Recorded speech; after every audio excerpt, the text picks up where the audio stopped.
I would like to welcome United States Congressman Darren Soto. He's from Florida's 9th Congressional District, right here in the Central Florida area. This man came to talk to you and to spend time because he values what we do in our communities and the lives we have. Prior to serving in Washington, D.C., Darren served on the Florida House of Representatives and the Florida Senate. He's a good friend to all of us here with the disability community, and please give him a warm welcome.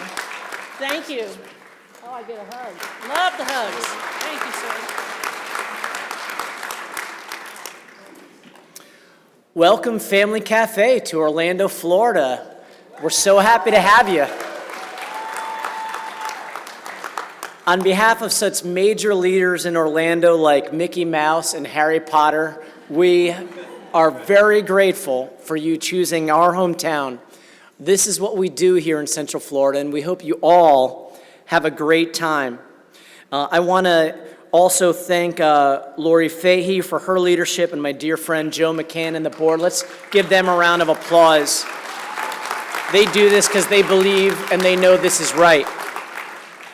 I also want to recognize a civil rights hero, a disability civil rights hero since the 70s, Judy Heumann, who is here, who has been fighting for so long. Thank you for your contributions to America.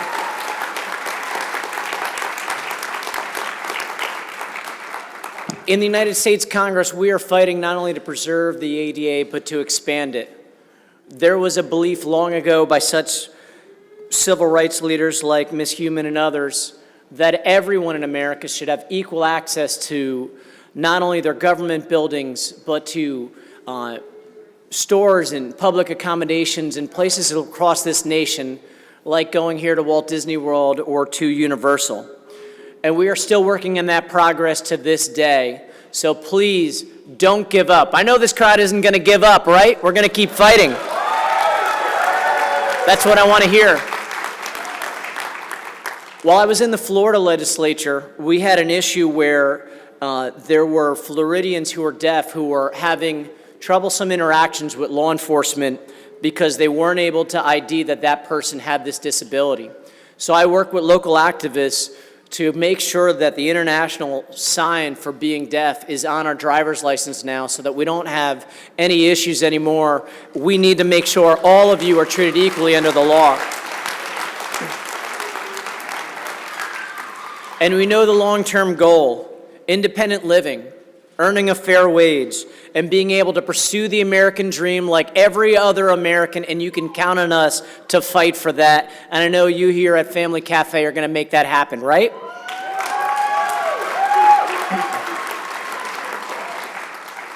Lastly, for those of you who want to come back soon, we're going to be hosting the National Special Olympics right here in the district. So hopefully for those of you who know athletes or supporting athletes who are maybe athletes yourselves, we welcome you back. But I want to end where I began, which is thank you so much for choosing Orlando.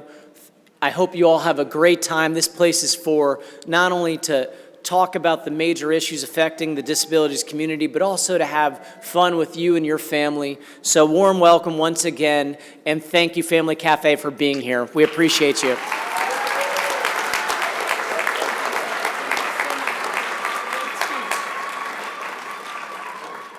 Thank you so much.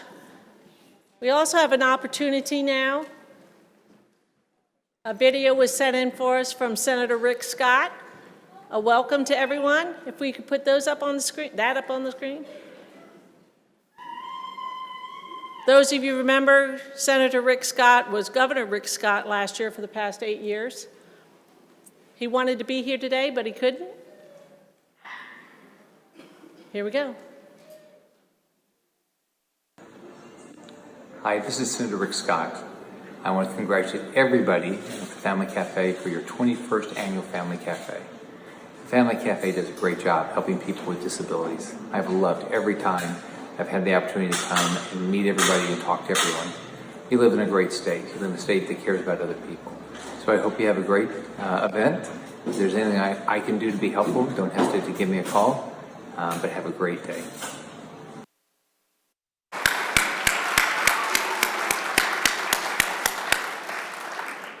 So I see the crowd is filling up, and I see everyone's in the back. You know, it's Florida, so what's in the back row? It's the splash zone.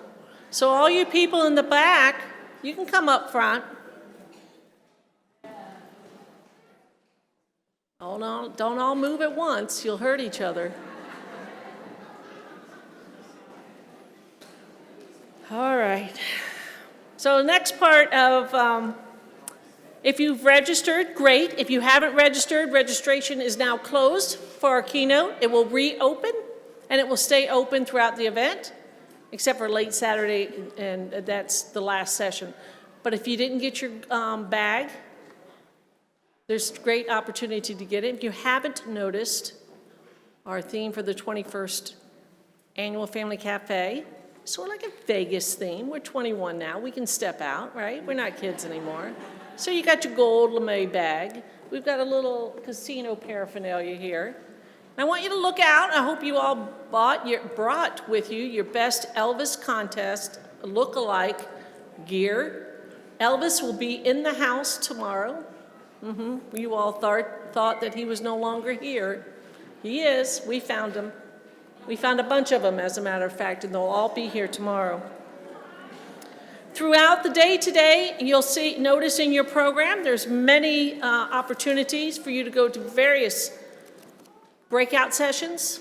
We encourage you to go, and when you're tired of going, and there's a lot of walking or rolling, I know, there's opportunities in between the sessions for take a break.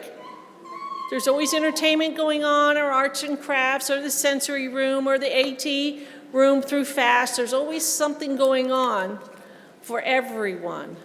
So I know if you go to conferences, it's usually I go to one breakout after another, and after a while you're a zombie. But here you don't have to worry. There's music going on.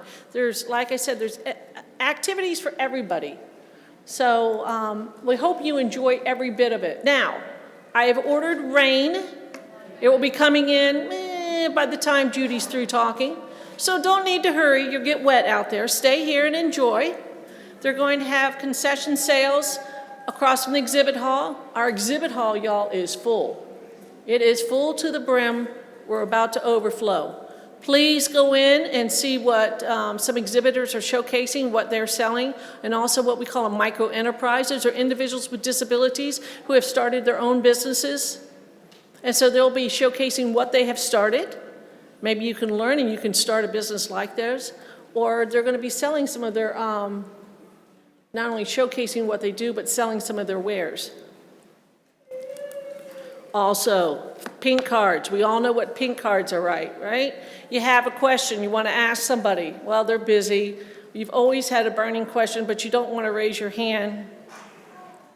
So here's your opportunity to write this. Leave this with anybody in a red coat or up at the registration desk. Put your name on the back if you want to. The name is only because the individual you ask will respond to you. Otherwise, we take these pink cards, we divide them up by state agencies, we send them off to the state agencies, and sometime between Thanksgiving and Christmas, you will get your question and answer book in the mail. We've been doing this for over 20 years also. So this is everyone's questions will be answered and published in a book. So that means when you have a question, you can go to the book first and look. Read it at your leisure. It's about as big as the program book is.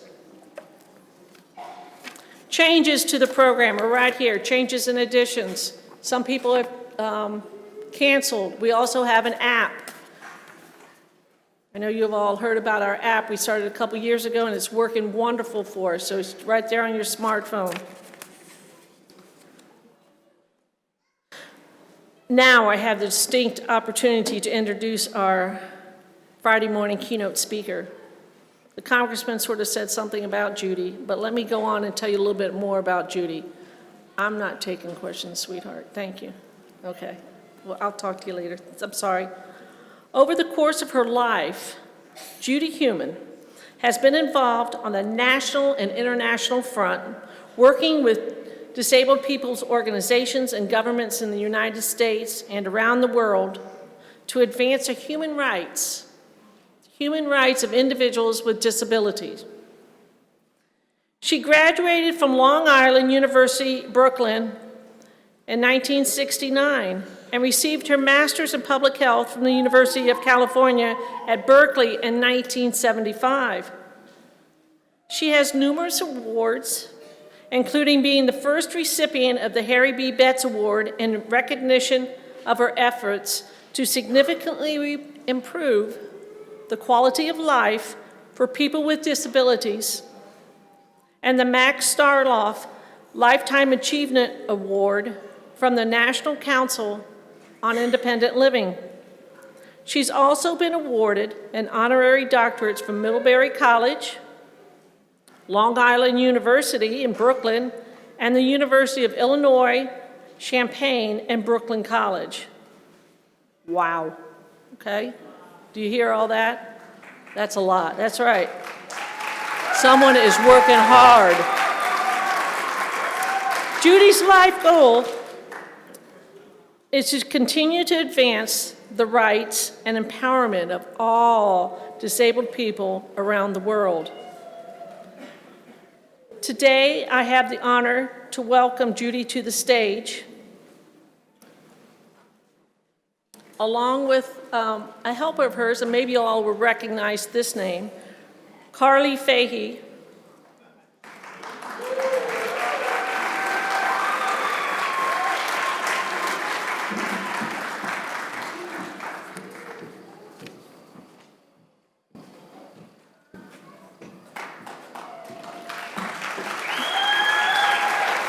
And I have one more distinctive honor to tell you about Judy.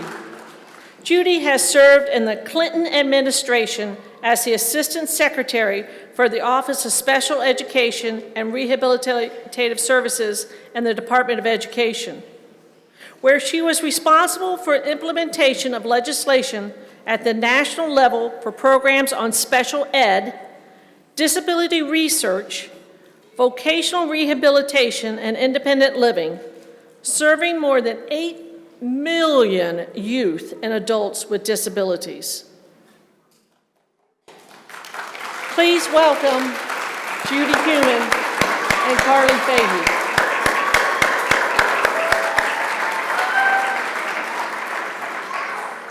So let me just start off by saying thank you, Lori, very much, and it's so exciting for me to be here with all of you.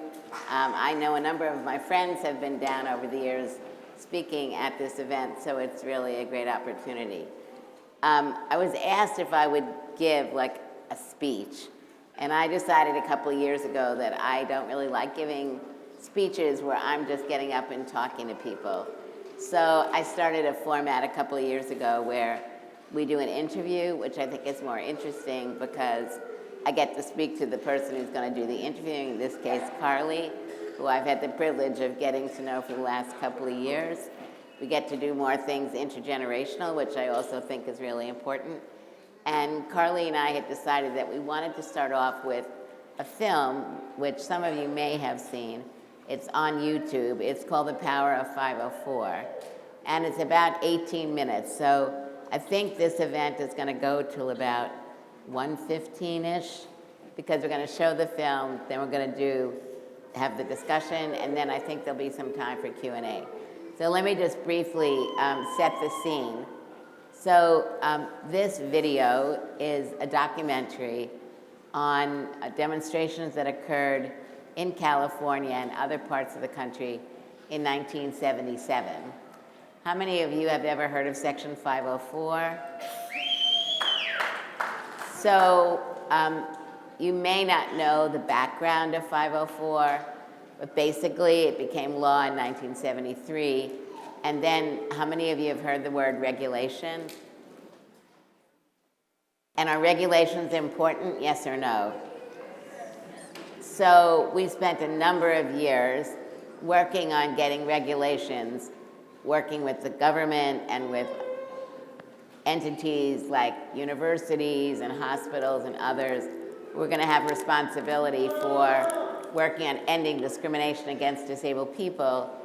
And we were doing a great job, but then we couldn't get the regulations signed. So there was an organization called the American Coalition of Citizens with Disabilities, which started in 1975. One of its main purposes was to get these regulations signed. So what this is a short synopsis of what happened really over like a 27-day period of time. So I think we're ready to show it. All right, how about that, the power of 504?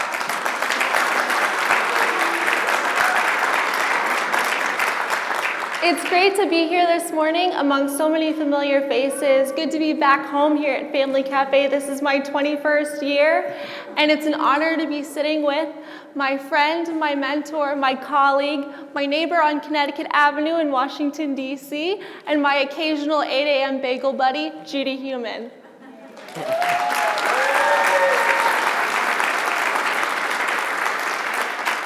Judy, the 504 sit-in was absolutely monumental. Why was this event so important? I think what made this event so important was the fact that it was something where the country came together. The disability community, as I mentioned earlier, an organization called the American Coalition of Citizens with Disabilities. I think you can see in the video that this really was a cross-disability effort. Parents were involved, they had their children there, and I think you can also notice that this took place in the 70s. So when you look at the language, for example, the word quote-unquote retarded, which would no longer be used today, was a word that was being used at that time.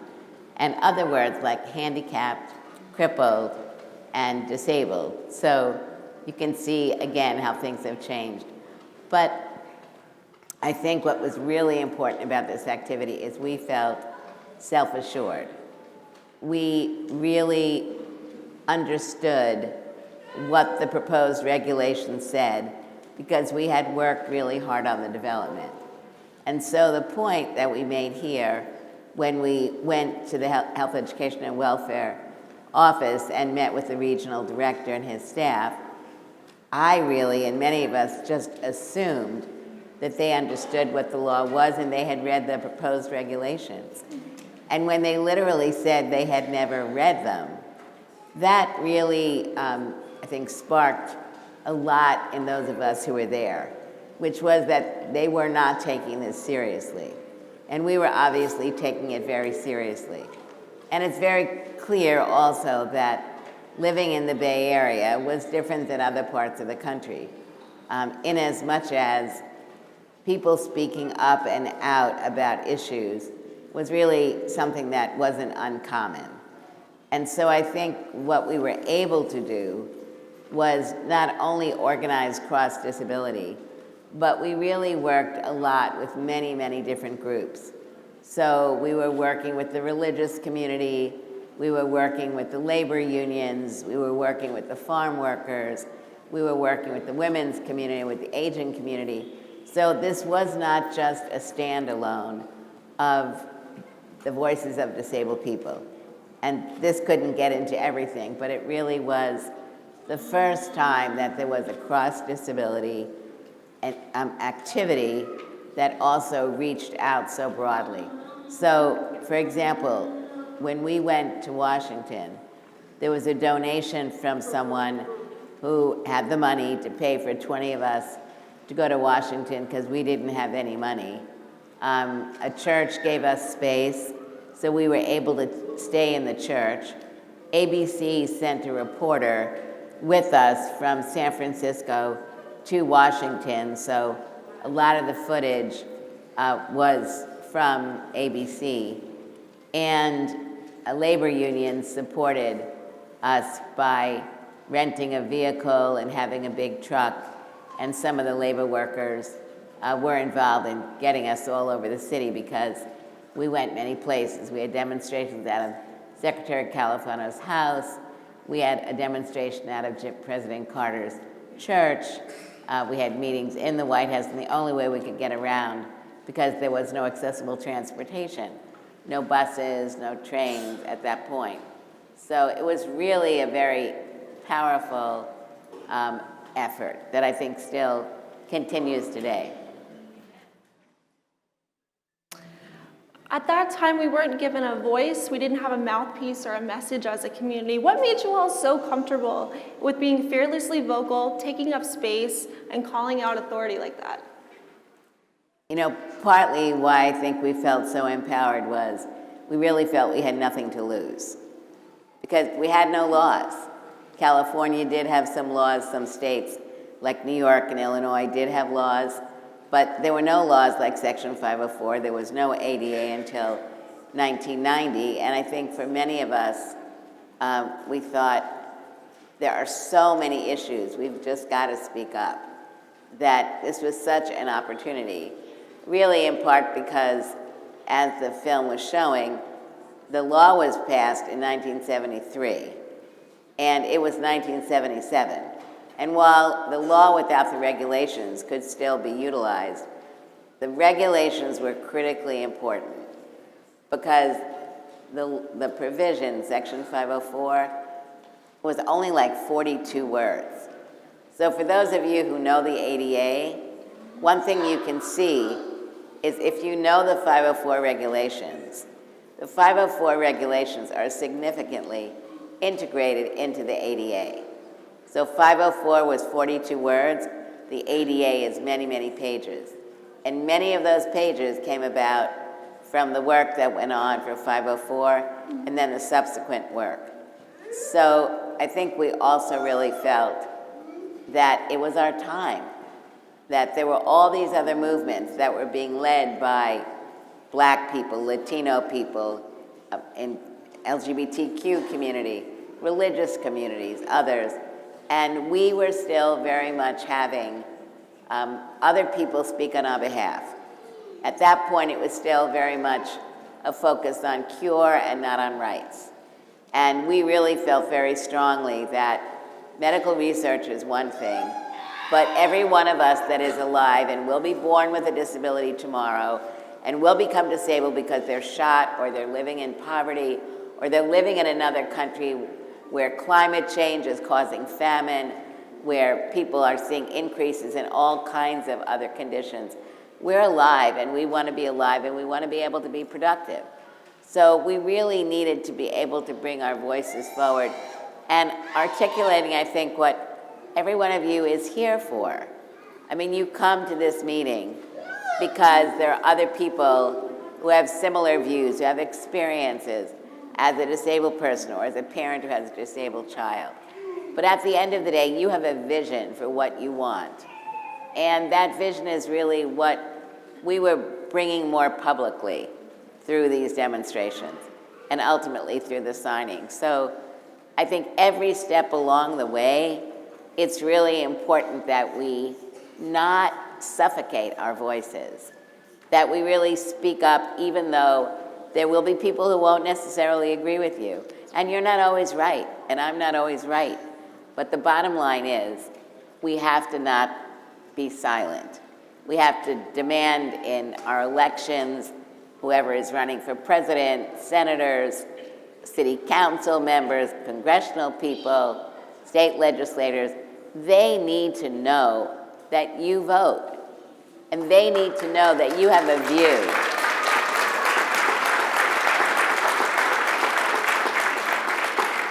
I mean, I just want to say one more thing, and that is whether you're a Republican or a Democrat or an independent or Green Party, whatever, those candidates need to understand what it is that we want. And nonprofit organizations cannot come out endorsing because we can't be political. However, we are very much able to come forward with a statement of, this is what we believe the problems are, this is what we believe the solutions are, and to ask people questions. What is your answer to however many questions? They will send you a response or not. But at the end of the day, you can take that response and publicize it. Not with I endorse this candidate as an organization or not, but in many cases it will stand for itself. And to people that don't respond, candidates that don't respond, or respond incompletely, or you invite them to a town hall meeting and they don't come, all of those things are important messages. Thank you for mentioning that. As you discussed, you grew up in a time where there were no laws protecting us as disabled people. What was that like for your parents? Can you tell us about their experiences, as we have a lot of parents here in the audience today? Yeah. So I'm Jewish, and my parents came from Germany during the Holocaust. My mother and father lost their parents and many other relatives, and my mother was sent out of Germany when she was 12 on a boat with people that she knew a little of, some of them, to live with a family that were distant relatives that she didn't know. My father, and she was 12. My father was 14, and he went to live with family in Brooklyn. My mother went to live in Chicago. And they met in Philadelphia, my father's brother and my mother's cousin, and they met. And it's really a great story because they met in December of 1945. They communicated completely after that in letters. We have the letters, we found the letters. And my father proposed through the mail, and when my mother said yes, he went to Chicago to meet this relative who I never met because she died when I was about 3.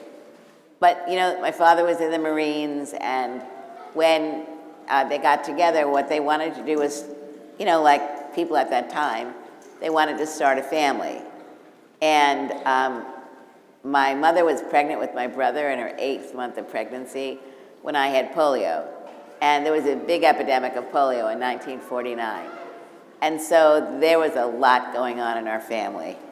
And first 3 years, I was in and out of hospitals. I was in a respirator for 3 months. And then as I was getting older and approaching school age, my parents obviously were going to take me to school. So my mother took me to school, which was in walking distance from our house. And the principal told her that I couldn't go to that school because I was a fire hazard, I couldn't walk. But, you know, said, don't worry about this because the Board of Education of the City of New York will send a teacher to your house. Well, they in fact did send a teacher to the house twice a week, once for an hour and a half. So there were no laws again, and my parents, you know, began to understand that they could either sit on the sideline and accept whatever was given, or that they were going to have to do something. And really at that point, the March of Dimes was an organization that some of you may have heard of. Its focus at that time was really raising money for research, for a vaccine, and also providing some supports and services for families. But they were not involved in anything having to do with making changes for what was really going on in the community, for parents who had children who wanted their kids to go to school. They were not involved with that. And at one point they told my mother they didn't do anything political, and my mother said that's fine. She stopped collecting money in the neighborhood. So the neighborhood completely dried up for that. But my parents, working with other parents, my father worked full-time, so my mother was the primary person. My mother met other mothers, and they really started to organize, including forcing the Board of Education to make some of the high schools in New York City accessible, because also I started going to segregated classes when I was 9 years old. It was the best that they could get me into. But if you were unable to walk, what happened at that point is you went back onto home instruction. So my mom with these other mothers were able to force the Board of Education to make a few schools accessible at that time. So those of us who were unable to walk and use wheelchairs did in fact go to regular high schools. You just spoke a little bit about education and your parents' involvement, but what was your experience navigating the education system yourself, and then your involvement in the Individuals with Disabilities Education Act, or the IDEA as we know it today? Yeah, so my parents really, like for those of you who are parents and for those of you who have disabilities, people will say it was the parents that played the role that allowed us growing up to be able to be advocates. And I wanted to be a teacher, and I, in fact, took classes to become a teacher. I was denied my teaching license and sued the Board of Education, was able to get my teaching credential, and then was a teacher for 3 years in Brooklyn. And, life just moved forward. We set up a disability organization called Disabled in Action that was a very strong activist group. Then I got offered an opportunity to go to California and get my master's. And while I was there, I also had an opportunity to come back to Washington. I worked with a senator named Senator Harrison Williams. At that time, what was then called the Education for All Handicapped Children's Act was being developed. So I was really there at a very lucky time where I was able to work with the staff that were working on the Education for All Handicapped Children's Act, and had input into it, met a lot of people, learned about the congressional process, all very important. When President Clinton was elected in 1992, he was the first president to really reach out into the disability community to look at hiring disabled people in positions in government. And they called me and asked me what job would I be interested in. I never expected to get a call, honestly. I was really surprised when I got the call. And there was this job. It's changed today because of some of the political changes. But at that point, it was the Office of Special Education and Rehabilitative Services. And under it, it had the Office of Special Ed Programs, the Rehabilitation Services Administration, and the National Institute on Disability Rehabilitation and Research. And I said to the person calling me, thanks, I never expected this call. There's one job I want, and it's to be the Assistant Secretary. If you've got somebody else in mind, no problem. I don't want anything else. And so they gave me an interview, and I was offered the position. And so I worked for, it was like 7.5 years in the Department of Education. And it was a really wonderful experience because between the late 70s and 80s, I'd been doing more and more advocacy work, doing a lot of work with parents who had kids with disabilities. We'd set up a number of programs within various organizations that were providing positions for parents to be able to advocate on behalf of their children. It was before the Parent Training Information Centers started, and then they ultimately came into fruition. And I'd been a client of the Department of Rehabilitation. I'd been on the advisory committee for the Rehabilitation Services Administration. I'd been very involved from the beginning in the development of the independent living movement in California and then across the country. So I actually felt like I was really prepared for the job. I would learn a lot, I didn't know a lot, but I would be able to come in. When you go in those positions, you're working within the bureaucracy, but I definitely came in as a very strong advocate. And I really believe very much that the voices of disabled people and the voices of parents needed to be at the table, and we were very successful on really, I think, giving people voice that they might not have had before. Absolutely. I love that you said we needed to be at the table, because sometimes, as we know, when we're not at the table, we're on the menu. Some cases not on the menu. That's right. Judy, you've been around the world and seen countless cultural communities of disability. What was it like meeting so many parents and self-advocates in different countries and parts of the world? So, young people will say to me, not necessarily young people either, what should I do, with my life? And I try to explain to people that you shouldn't be so programmed, because opportunities come. You don't want to have no vision. You want to make sure you have training, that you have skills, but be open to things that can happen. And that's really what has happened to me. So in 1972, there were the Olympic Games and the Paralympic Games. And my brother and I were offered 4 tickets. We had to pay for them. And so my brother and I and 2 other people went to Germany, to Heidelberg.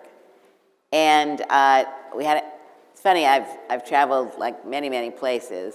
My parents are no longer alive, but at that point, it was the first time that I was leaving the country, outside of having been in Canada once. And we asked my parents for permission because it was Germany. And they said, that we could go. And there I am, with all these disabled people from around the world, from rich countries and poor countries, and really began to get a much better understanding of what was going on in other countries, what made the United States stand out, and in my view, areas where we need to learn more from other countries. And so that really was the beginning for me. I had an opportunity to go to Norway for an international youth Red Cross camp, where there were people from all over Europe and a few other countries. Later on, there were like 30 of us. And we spent 10 days talking about what life was like as a disabled person in the countries we were from, what were the barriers that we were facing, what did we want to see. And slowly around the world, as the disability rights movement was really emerging in the United States, broader than the disabled veterans movement, which I think has played an incredibly important pivotal role in the United States, meeting other disabled people who were very similar. Similar in as much as we all felt like we were not being given opportunities for education, for employment, for inclusion, that in some countries they have a system where healthcare is much, much better than in the United States. I mean, I have to say one thing, when you go to most countries around the world, Western countries, they completely do not understand our healthcare system because people there get healthcare. They don't get bills. They can fight for better whatever, but they're not getting bills like we are. They don't understand what we're arguing about. They don't understand that there are millions of people uninsured. That has been one of the biggest things for me. For me, what I see that we offer from the United States is very much our rights-based approach. Our Section 504, our IDEA, our ADA, and other civil rights laws not in the area of disability, and a real belief that we have the right and responsibility to speak up for ourselves and other people, that our laws are enforced, that our laws cover public and private sector. These are all things that in many cases do not exist in other countries. And then also being really very involved with something called the Convention on the Rights of Persons with Disabilities, which is a treaty that came out of the United Nations that 175 countries have ratified and that the United States has not ratified. It's really an embarrassment on the international scene that our voices are not there, because when you think about meetings like this and work that people are doing, this is different than happens in many other countries. We need to be at those tables talking about what it is that we're doing that's important. So I really feel very privileged to have had this vast opportunity that continues to happen, where I'm meeting other people, learning about other people, talking to parents. I mean, in Western countries, in the wealthier countries, there are improved things going on. And it's true in Africa and Latin America and Asia, but really the conditions in many of these countries are really deplorable. Parents have very limited opportunities, although there's an international parent organization that's working on this. But every one of us in this room has information that we can share. And I think it's really important. We have a lot to learn. We do.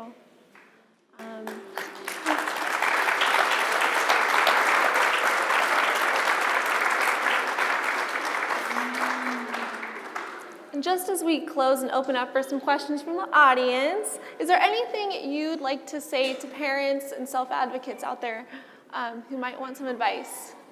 Don't be afraid. Don't do things alone. Work together with others. I had a Kitty Cohn, who was the one who moderated this, was a dear friend of mine. She unfortunately passed away. But I would call her on a regular basis. And we had this thing. One day I called her, and I said, "Am I a Martian?" And I said, "Am I a Martian?" because I'd been at some event, and I I was part of the discussions as we were dealing with the particular issue. But then as people started to kind of talk about what they were going to do in the evening, and they were talking about going to a movie, and we were kind of in an informal circle, it was really clear that I was not being included in this discussion. So I just kind of faded out and decided I didn't really want to be with a group of people that clearly was not interested in discussing things like accessibility and how to get there. And I called Kitty and I said, am I a Martian? So for me, I feel like meetings like this and others that go on during the year, for me, it's important to come together to go apart. To come together to reassure ourselves, to be able to work on a myriad of issues. I want to say that Senator Rubio was not helpful on the Convention on the Rights of Persons with Disabilities. I think one of the reasons why this treaty did not get ratified by the United States is because the disability community was not well organized. We haven't really, Florida, you're in an interesting situation. Like every state, but Florida in particular, you have many people who are here from other countries. They can talk to you, they're here, you should be talking together. What is going on in Cuba? What is going on in Haiti? What is it that we all could be doing to help support what needs to be happening in these countries? What role should the United States be playing with USAID, which is one of the government agencies that provides funding to countries overseas? Why are the voices of disabled people and parents not being included as they should be? And the treaty is one way to make that happen. But we were not able to get but 6 or 7 Republicans to really support ratification. So these issues are important. So I guess simply put, come together, go apart, do not shut up, do it in a respectful way, see our voices as needing to be a part of all major reforms that are going on, and recognize that we've made a lot of change in the last 30, 40 years. But the reality is when you look at disability issues compared to any other minority group, we are not on the same page. We need to be a part of what's going on. We need to demand that others include us, and we need to demand from ourselves that we are respectful and inclusive across the board. Absolutely. Thank you.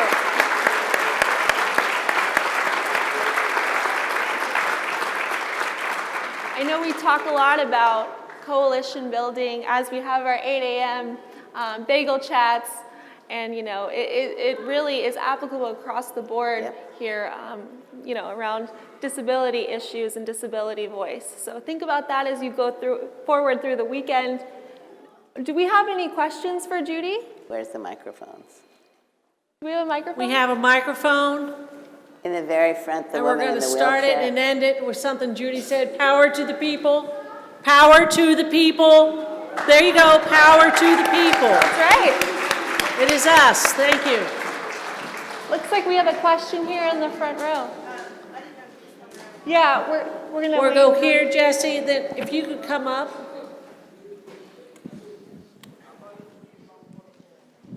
Hi, Judy. It's nice to meet you. Hi. What's When your I was name? in school, I was What's your name? classed What's with your people. Summer. I'm sorry, Summer.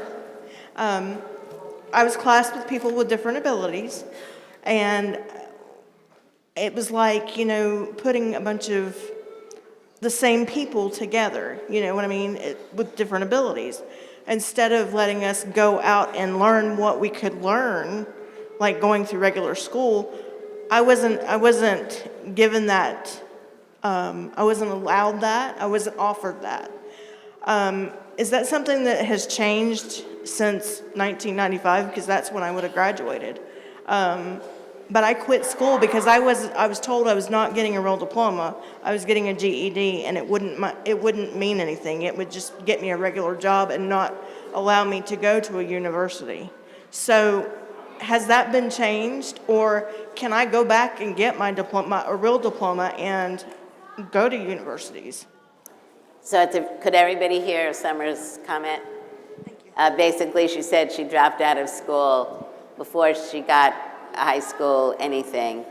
She was in segregated classes and was told that she wasn't going to be able to get a regular diploma.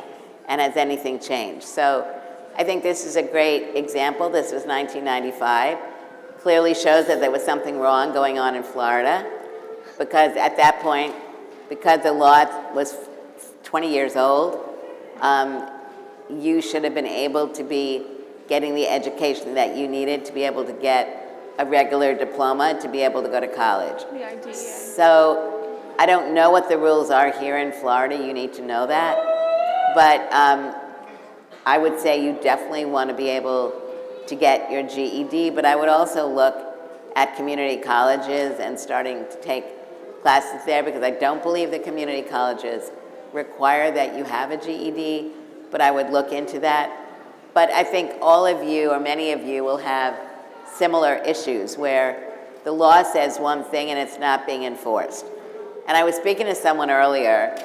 I think what's really important, and again it gets back to this film, we really understood these regulations because we were involved in developing them. It's really, really important for you to know your rights. You really need to know them. You need to know them because these laws have various provisions for filing complaints.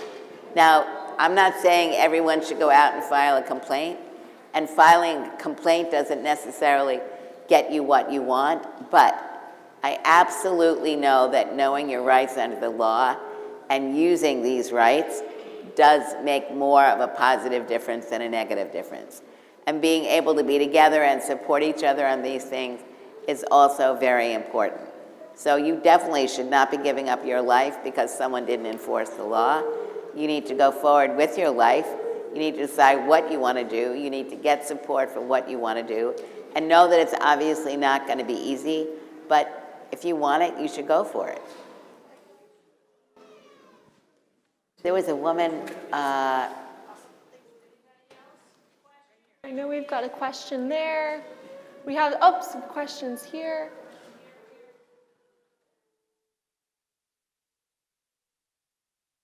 so I think for those of you who are able to get up, maybe come to the front, and then we can just take your questions as they come up. Thank you for being here today. My name is Melody Hearn, and I'm a parent. I'm a very strong parent advocate, but I also have the responsibility of being a governor-appointed person for the Family Care Council of Florida. My question today comes from my son, who is now going to be 19, and he has worked very hard and had the person at the right place at the right time that he got invited to be on his swim team in his high school. So since he's 2 years behind others and is allowed to stay in school until 21, and asking about filing his athletic association fees for this year to be a part included in the swim team, we were told that now that he is 19, he can no longer swim under the Florida High School Athletic Association, and that there is an appeal process, but it's very costly and time-consuming, and we would have to travel clear across the state and appear in person or through video conferencing. But my young man communicates, but it's not very clear, and it's hard to understand over a phone because of his speech and language difficulties. So I said, no, we will take the appeal process and show up in person.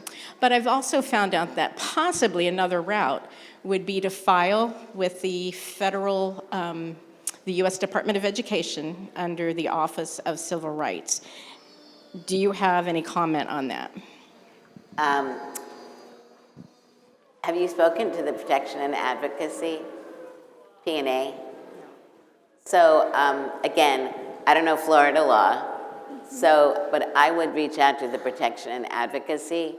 They're in every state. I don't know what they're called here. Who knows? Disability Rights Florida is our P&A. We use a special education attorney within our advocacy within my son's personal IEP, and that was her recommendation.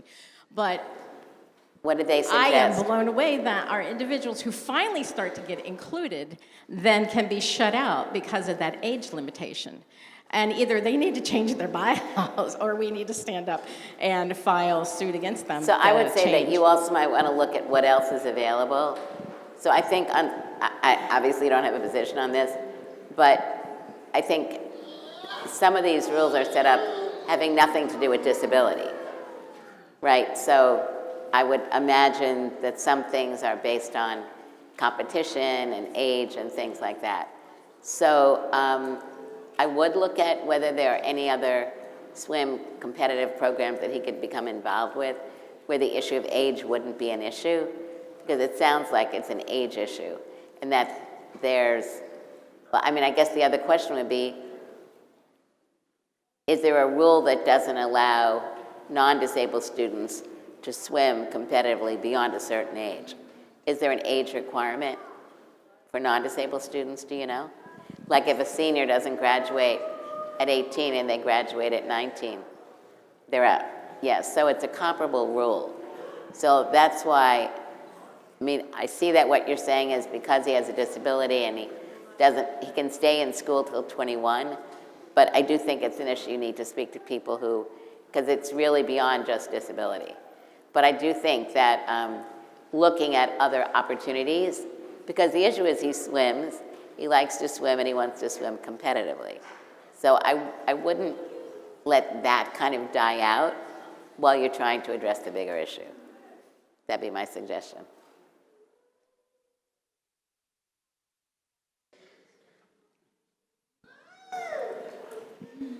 Good afternoon.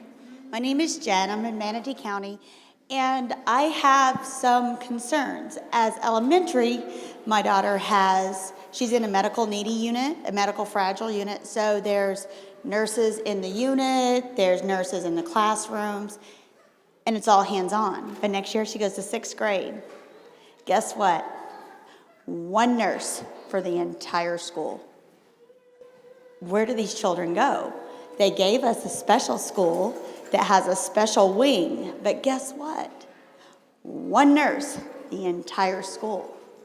And it makes me extremely nervous because a friend of mine had a very bad experience with that, and her child, it was not pretty whatsoever.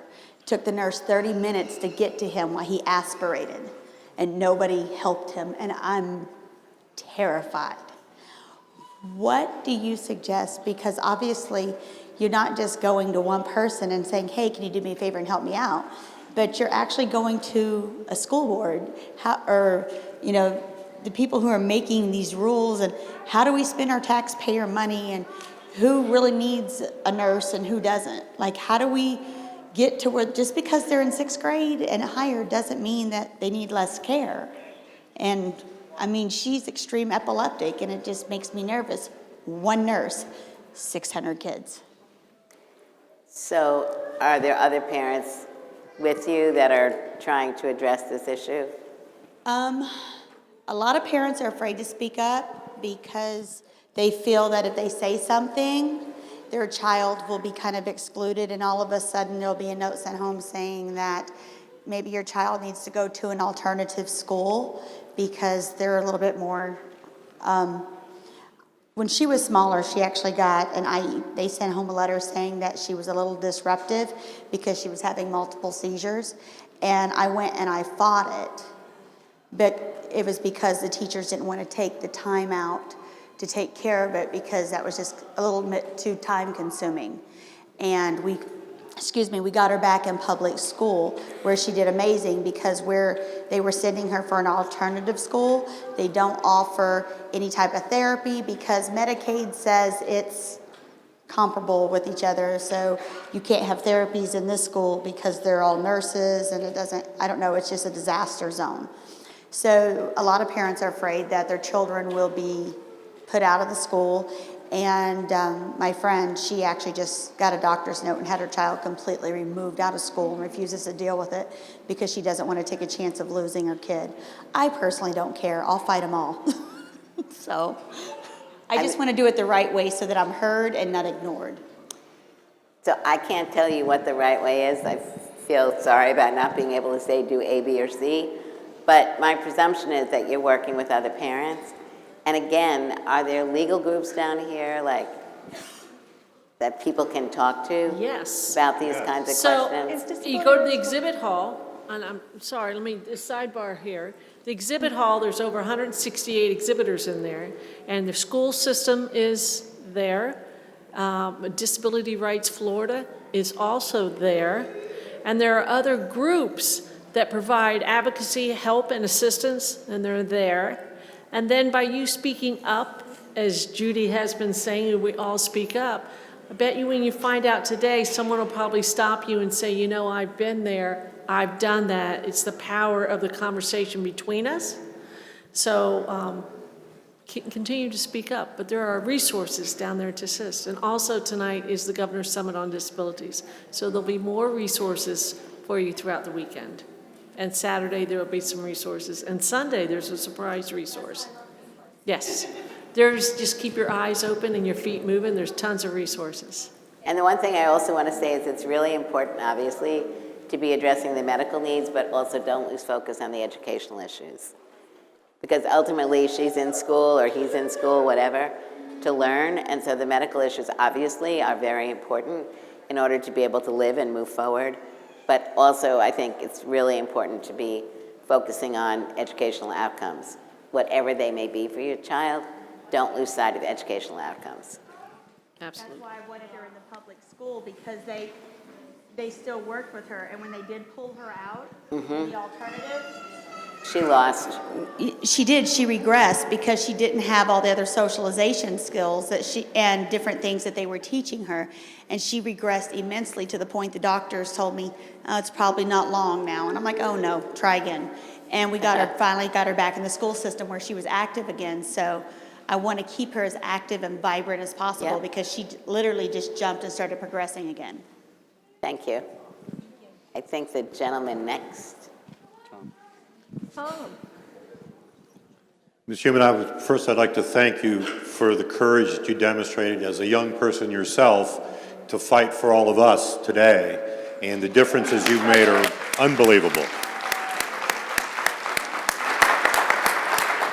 I just started when I was young, but I'm still doing it. Well, I know that, and Lori and I are part of the original class of Partners in Policymaking, and we were fortunate enough to have folks like Sue Swenson and Ed Roberts help inspire us, and I believe that in part, you being part of developing those whole things, you helped make this conference happen indirectly.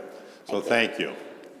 But the question I really have is around Section 504 as the basis for IDEA, and that a free, appropriate public education in the least restrictive environment for this child we were just talking about shouldn't be a question in the United States today, yet it still is.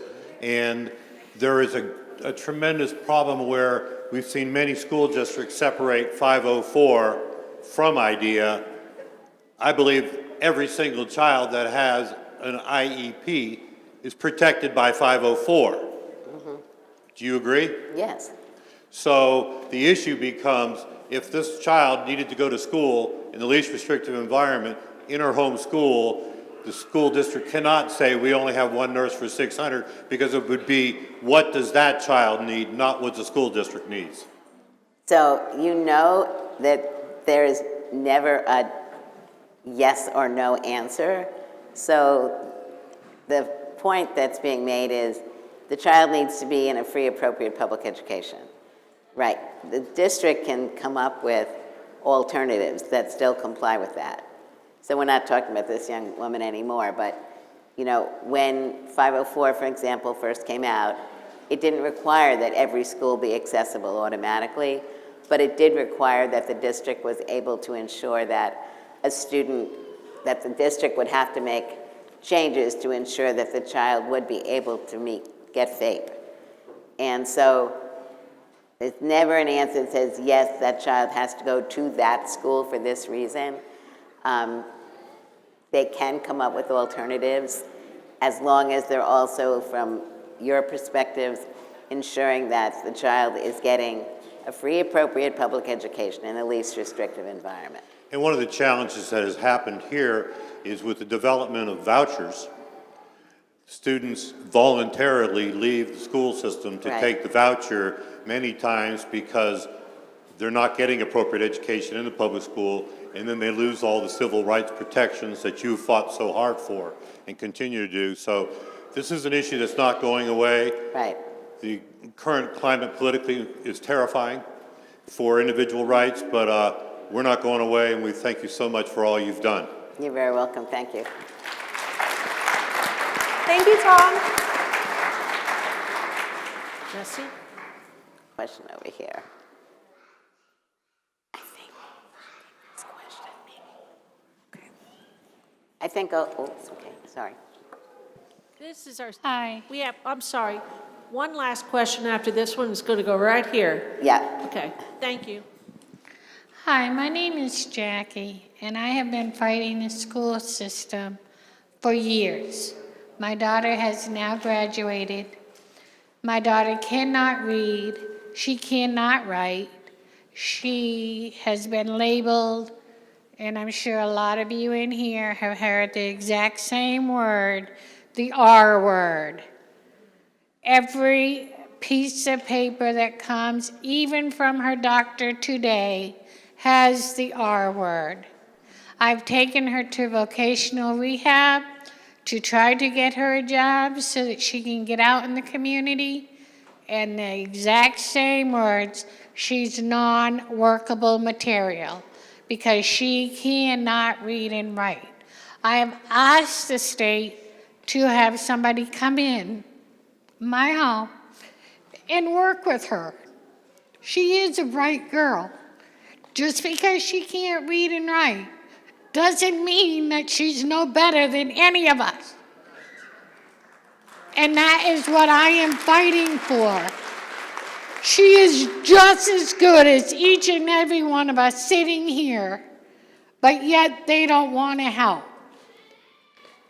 So, I presume there are some programs down here, supported employment programs. Do you have? I can read, I can write, I don't, because my mom helped me a lot. And I graduated in 2005. I can read every day. I can't read, I can't. What's your name? Tracy Berry. Tracy. So Tracy, what do you like to do? I can read and write. Right, but She stays with mom all day long. I did my mom all day long. uh-huh. Yeah. So basically needing to look at getting some kind of job assessment and being able to get a job, part-time or full-time. My mom gave me a job, Publix. I'm trying to get her into the Publix supermarket, even if it's just a bagger. Anything is better than nothing. Where do you live? We live in Seminole County. So is there DD council? I mean, what kind? The Voc Rehab has denied her, has sent me a letter and said she is non-workable material due to the fact that she has got very short limbs and cannot bathroom her own self. I said I could stay on the premises, don't need to be near her, willing to bathe her in a bathroom, give her that opportunity to get back out on that floor and continue her job. It's still a no. Your mic's not on, Lori. Is your mic on? Director Flanagan from BR will be here tonight, and vocational rehabilitation is also in the exhibit hall. So it's a great resource. Your last question. Yes, Yeah. ma'am. So we were encouraging our new friend to go talk to vocational rehabilitation directly tonight at the Governor's Summit. Their staff. But are there some organizations here that are doing like supported employment?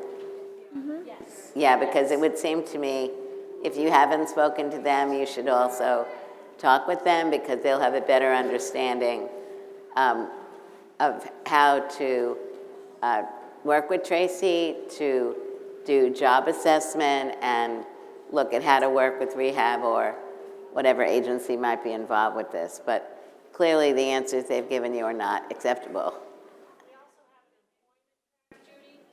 So in your educational sessions, there's about 20 different sessions about employment and securing employment for your loved ones. So I encourage you to look in your conference program on page 14 for them under the employment track. So I think you're the last one. What's your name?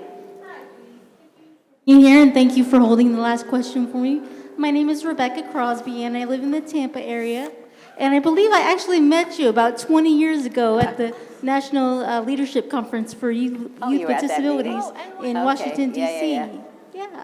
My question was about, I'm so happy to be an ally for all the other minority groups that are in the media right now. Black Lives Matter, the LGBTQ community, immigrants, all the other minority groups that are getting attention in the media right now.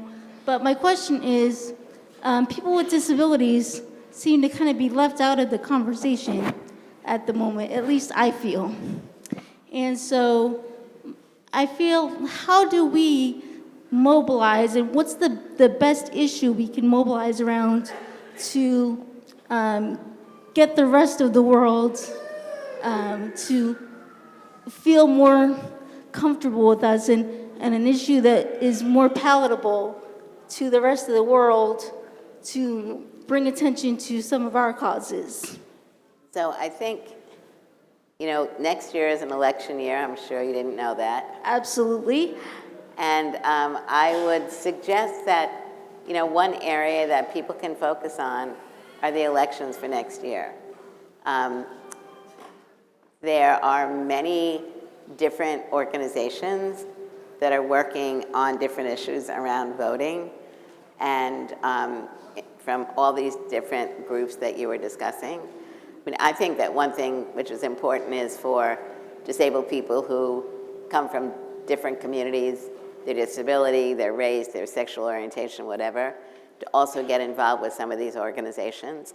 And to me, like the coming together, who are the strong disability organizations in your community and in the state? What are their priorities? And how can we be working not only within those groups, but again, as I said, because of the elections next year, getting disabled people from different communities involved within other organizations, I think will be really important. All right, thank you. You're welcome.